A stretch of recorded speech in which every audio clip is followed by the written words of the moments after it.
A little history of Silver Hill, Teversal and Sutton collieries. Hi again. Working tirelessly around the clock, my team of intrepid researchers, that's me, I've come up with a little history of the three former collieries in the Teversal and Stanton Hill areas. Way back in 1867, John and George Crompton sunk the first mine shaft in Butcher Wood at Teversal. The colliery that grew from this became Teversal Colliery, but was sometimes referred to as Butcher Wood Colliery after the area in which it was located. John and George Crompton's business later became the Stanton Ironworks Company. Teversal Pit became well known for having one of the shallowest shafts in Nottinghamshire, but I am as yet unsure of the actual depth. The same company was also responsible for replacing the old Skegby Colliery in 1873 with a new pit called New Skegby Colliery.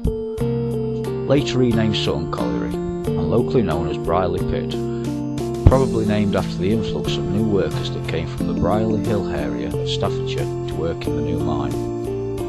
About 10 years after the sinking of the shaft at Butcherwood, the Stanton Ironworks Company began the sinking of a new colliery shaft at Teversal.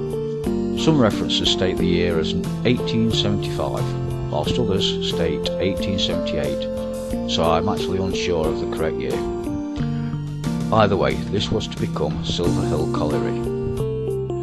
So to cope with the massive growth in population, which increased from 805 to over 3,000 during the 15 years between 1869 and 1884, new housing was desperately needed to accommodate the mine workers and their families. These new houses were built in the area now known as Stanton Hill, and was most probably named after the Stanton Ironworks Company, who had effectively provided employment for all these men. Although initially described as a hamlet within the parish of Skegby, Stanton Hill in later years became an area in its own right. Unfortunately, after 100 years of production, all three pits were eventually closed. The first was Teversal in 1980, then Sutton in 1989, and finally Silver Hill in 1993. After demolition, the sites were left as waste ground for a while until recent developments, which transformed all these areas into nature-friendly country parks. Both Teversal and Silver Hill pits once stood on the area now known as Silver Hill Wood, whereas Sutton Pit once stood on the area now known as Brierley Forest Park. Both are now wonderful country parks.